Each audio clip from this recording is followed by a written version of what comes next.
My name is Siriporn.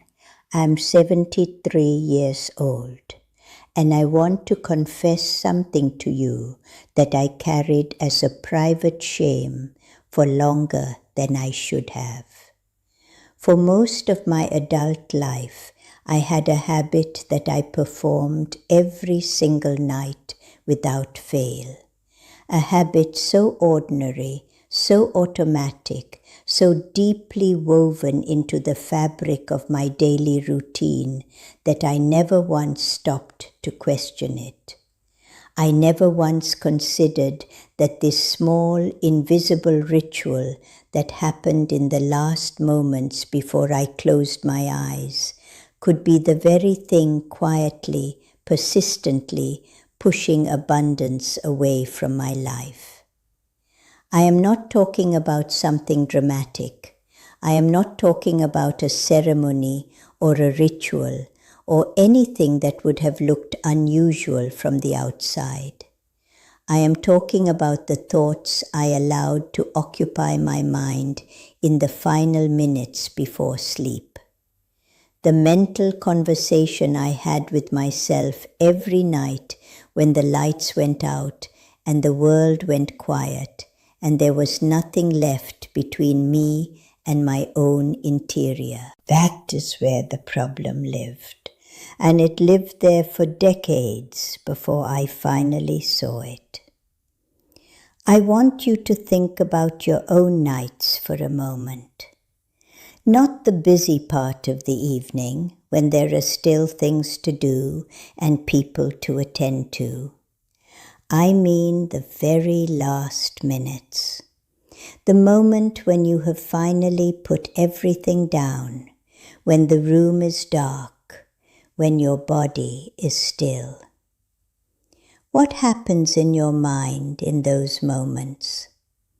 What are the last thoughts that move through you before sleep takes over? For most of my life, those moments were filled with worry, with mental accounting of everything that had gone wrong during the day, with rehearsals of conversations I wished had gone differently, with calculations of what I owed and what I lacked and what tomorrow was going to demand of me. I would lie there in the dark, running through a list of fears so familiar that I had stopped recognizing them as fears. They felt like responsibility. They felt like being a practical, realistic woman who understood the weight of her circumstances. But they were not responsibility. They were something else entirely. And understanding what they actually were changed the direction of my life. Here is what I came to understand after many years and a great deal of painful honesty. The mind does not stop working when you fall asleep. The subconscious mind, the deeper layer beneath your daily awareness, continues processing everything you fed it in those final waking moments. It takes what you gave it last, and it works with that material all through the night. It reinforces it. It deepens the grooves of those patterns. It sends those frequencies out into the field of your life while your conscious mind is resting and unable to interfere. Which means that if the last thing you feed your mind every night is scarcity, worry, lack, and fear, your subconscious spends 8 hours reinforcing the reality of scarcity, worry, lack, and fear. Every single night, without exception. And then you wake up wondering why nothing changes. I was ashamed when I first understood this clearly. Not because someone had blamed me or judged me, but because I saw so plainly how long I had been doing this without awareness, how faithfully I had been participating in my own limitation.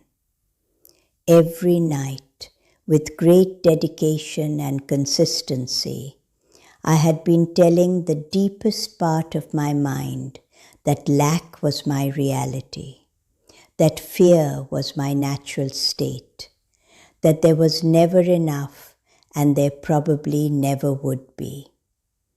And the deepest part of my mind, which does not judge and does not question, had simply agreed, had simply organized my reality around that message, because that was the instruction it received most consistently and most intimately, in the quiet, open, unguarded moments just before sleep.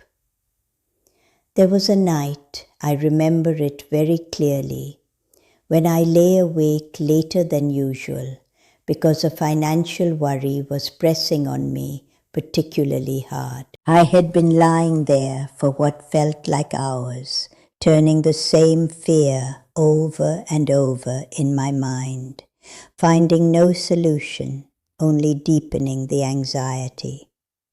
At some point, I became aware of what I was doing with a sudden, almost shocking clarity. I saw myself as if from a small distance, an older woman lying in the dark, holding her fear like a beloved object she could not put down, feeding it her attention and her energy at the very hour when she was most open and most vulnerable. And I thought, what if I put it down? What if, just for tonight, I chose something different to carry into sleep?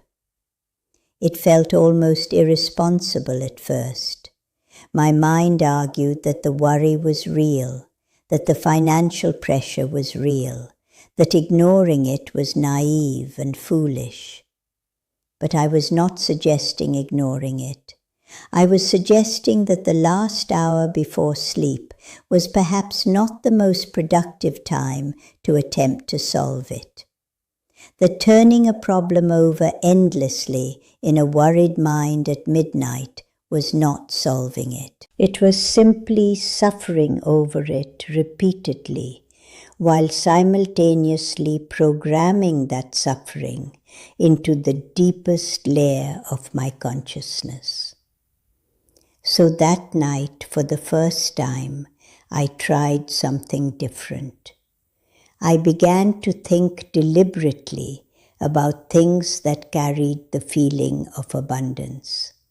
Not fantasies, not wishful thinking divorced from reality, but real things in my actual life that I had overlooked or taken for granted because my habitual mind was always focused on what was missing. The warmth of my bed, the fact that my children were safe, a meal I had eaten that day that had been genuinely nourishing, a small kindness someone had shown me that I had barely registered at the time, a moment of beauty I had passed through without fully acknowledging it. These were not large things, but they were real, and as I held them in my mind with genuine attention, something in my body began to change. The tightness in my chest eased slightly. My breathing slowed. The mental noise, while it didn't disappear entirely, began to quiet in a way that felt like relief. I fell asleep that night earlier than I had in weeks, and I woke up the next morning feeling something I hadn't felt in a long time. Not transformed, not dramatically different, but slightly lighter, as if the night had done something different with me than it usually did. I continued that practice, not perfectly, not without nights when the worry was stronger than my intention, but I continued. And over weeks and then months, something began to shift in my external life that I could not entirely explain through logic alone. Let me tell you what I changed specifically, because I think you deserve that honesty and that clarity. I stopped allowing myself to review financial worries in the hour before sleep.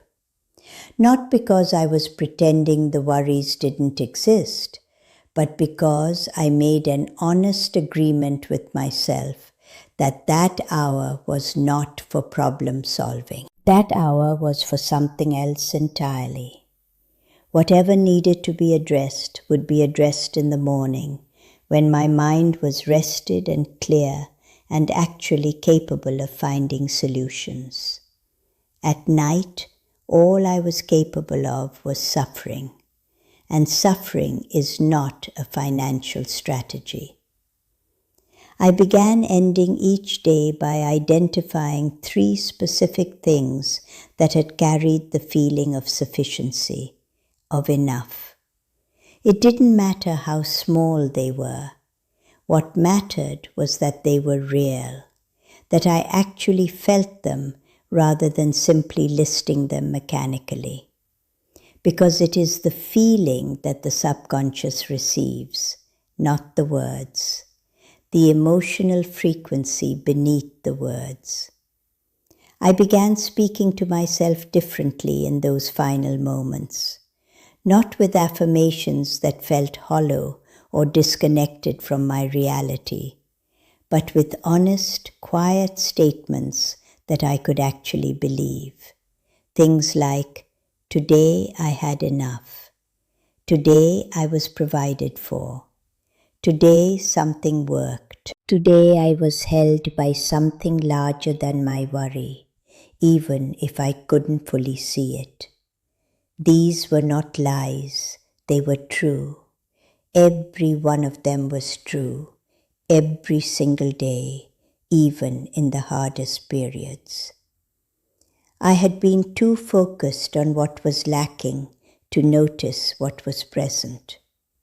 And the subconscious mind, which was listening to everything, had been receiving the message of lack so consistently that it had become the organizing principle of my financial reality.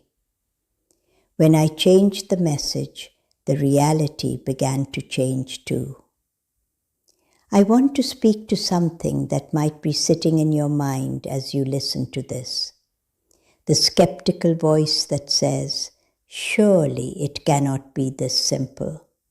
Surely the problems in my financial life are caused by real external circumstances, not by what I think about before I fall asleep.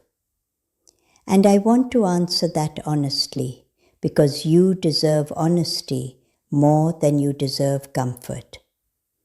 The external circumstances are real. I am not dismissing them. Financial pressure is real. Economic difficulty is real. The weight of debt and obligation and not enough is profoundly, painfully real. I know this from my own life. I am not speaking from a position of comfortable distance. But here is what I also know from my own life. The state from which you meet those circumstances matters enormously. A mind that has been resting all night in the frequency of scarcity meets the morning in a state of scarcity. It sees obstacles before it sees opportunities. It contracts when it could expand. It hesitates when it could move. It refuses help when help is offered, because it has been so thoroughly conditioned to expect lack that abundance, when it appears, feels suspicious or unreal. A mind that has been resting in the frequency of sufficiency Even quiet, modest, honest sufficiency meets the morning differently. It is slightly more open, slightly more capable of noticing what is available rather than only what is absent, slightly more able to take the small steps that lead to larger shifts. That difference, small as it sounds, compounds over time in ways that become undeniable. I have shared this with people close to me over the years, and the ones who have tried it with genuine commitment, not as a quick experiment, but as a sustained practice, have come back with stories that moved me. Not always dramatic stories, often quiet ones, an opportunity noticed that would previously have been missed, a conversation that opened a door, a decision made from clarity rather than fear that led somewhere genuinely different. The night is powerful. It is the most powerful time we have in terms of access to the subconscious mind, and most of us spend it rehearsing our limitations and then wondering why those limitations persist. Tonight, I want to invite you to try something, just tonight. In the last few minutes before you close your eyes, do not review what went wrong today. Do not calculate what you owe. Do not rehearse the conversation you are afraid of having tomorrow. Instead, find 3 real things from your day that carried the feeling of enough. Hold each one for a moment. Let the feeling of it be genuine rather than performed, and then carry that feeling into sleep. Do it again tomorrow night and the night after. Give it enough time to become a practice rather than a single experiment. Because the subconscious mind changes through repetition, through consistent new instruction given in the moments when it is most receptive. You have been consistent in the old pattern for a very long time. Give the new one a real chance. If something in this conversation has felt true to you, I want to invite you to remain in this space. Come back when you need to be reminded of what you already know, but sometimes lose sight of in the noise of daily life. Subscribe and walk with me, because I am an old woman with a great deal left to share. Truths gathered over 7 decades of living, failing, learning, and slowly finding the way through. The night is waiting for you to use it differently. And I believe, with everything I have learned in this long life, that when you do, the mornings will begin to look different too. And then the months, and then the years. It begins tonight, in the quiet, in the dark, in the last thoughts you choose to carry into sleep. Choose carefully, choose honestly, and rest in something true.